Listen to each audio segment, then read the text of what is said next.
Matthew chapter 16. The demand for a sign. The Pharisees and Sadducees came, and to test Jesus, they asked him to show them a sign from heaven.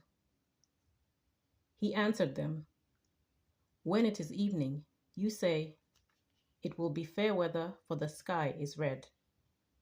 And in the morning, 'It will be stormy today, for the sky is red and threatening.' You know how to interpret the appearance of the sky, but you cannot interpret the signs of the times.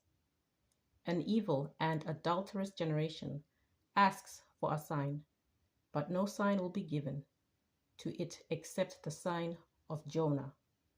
Then he left them and went away. The yeast of the Pharisees and Sadducees. When the disciples reached the other side, they had forgotten to bring any bread.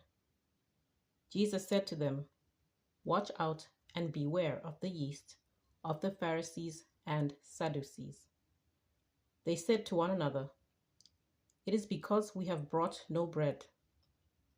And becoming aware of it, Jesus said, "You of little faith, why are you talking about having no bread? Do you still not perceive? Do you not remember the 5 loaves for the 5,000 and how many baskets you gathered? Or the 7 loaves for the 4,000 and how many baskets you gathered? How could you fail to perceive that I was not speaking about bread? Beware of the yeast of the Pharisees and Sadducees." Then they understood that he had not told them to beware of the yeast of bread, but of the teaching of the Pharisees and Sadducees. Peter's declaration about Jesus. Now when Jesus came into the district of Caesarea Philippi, he asked his disciples, "Who do people say that the Son of Man is?" And they said, "Some say John the Baptist, but others Elijah, and still others Jeremiah or one of the prophets." He said to them, "But who do you say that I am?" Simon Peter answered, "You are the Messiah, the Son of the living God." And Jesus answered him, "Blessed are you, Simon, son of Jonah, for flesh and blood has not revealed this to you, but my Father in heaven.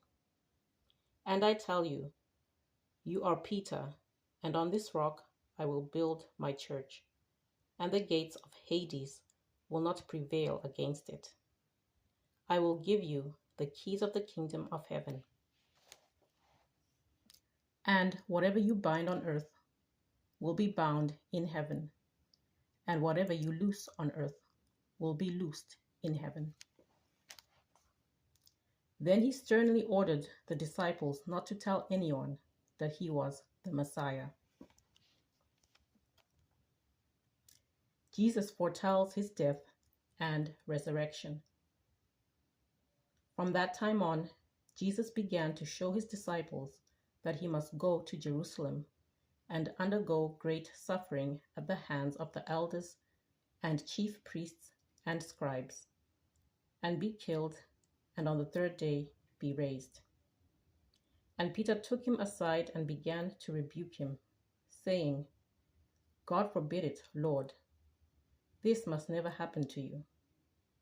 But he turned and said to Peter, "Get behind me, Satan. You are a stumbling block to me, for you are setting your mind not on divine things, but on human things." The cross and self-denial. Then Jesus told his disciples, If any want to become my followers, let them deny themselves and take up their cross and follow me. For those who want to save their life will lose it, and those who lose their life for my sake will find it.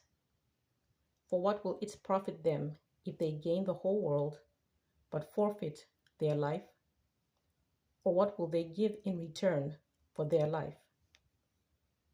For the Son of Man is to come with his angels in the glory of his Father, and when he will repay everyone for what has been done. For the Son of Man is to come with his angels in the glory of his Father, and then he will repay everyone for what has been done. Truly I tell you, there are some standing here who will not taste death before they see the Son of Man coming in his kingdom. Chapter 17. The Transfiguration. 6 days later, Jesus took with him Peter and James and his brother John, and led them up a high mountain by themselves. And he was transfigured before them, and his face shone like the sun, and his clothes became dazzling white. Suddenly there appeared to them Moses and Elijah, talking with him. Then Peter said to Jesus, "Lord, it is good for us to be here. If you wish, I will make 3 dwellings, here one for you, one for Moses, and one for Elijah." While he was still speaking, suddenly a bright cloud overshadowed them, and from the cloud a voice said, "This is my Son, the beloved. With him I am well pleased. Listen to him." When the disciples heard this, they fell to the ground and were overcome by fear. But Jesus came and touched them, saying, "Get up and do not be afraid." And when they looked up, they saw no one except Jesus himself alone. As they were coming down the mountain, Jesus ordered them, "Tell no one about the vision until after the Son of Man has been raised from the dead." And the disciples asked him, "Why then do the scribes say that Elijah must come first?" He replied, "Elijah is indeed coming and will restore all things. But I tell you that Elijah has already come, and they did not recognize him, but they did to him whatever they pleased. So also the Son of Man is about to suffer at their hands." Then the disciples understood that he was speaking to them about John the Baptist. Jesus cures a boy with a demon. When they came to the crowd, a man came to him, knelt before him, and said, "Lord, have mercy on my son, for he is an epileptic, and he suffers terribly. He often falls into the fire and often into the water. And I brought him to your disciples, but they could not cure him."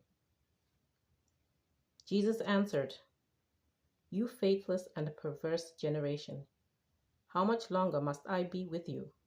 How much longer must I put up with you? Bring him here to me."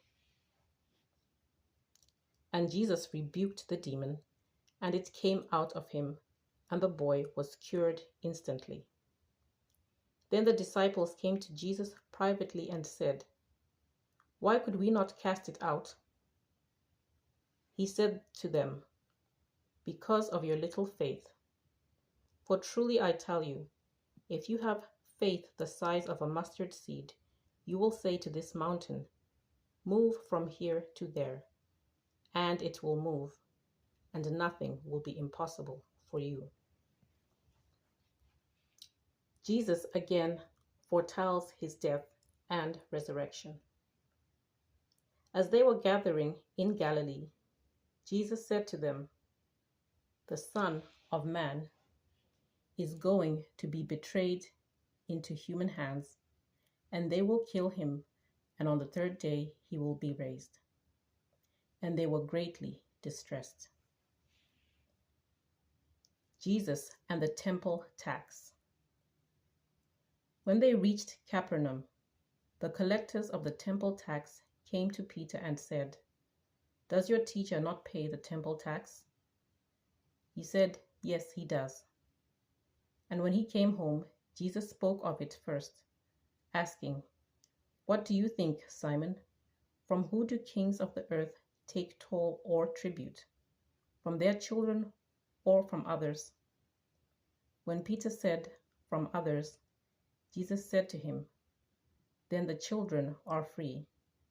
However, so that we do not give offense to them, go to the sea and cast a hook. Take the first fish that comes up, and when you open its mouth, you will find a coin.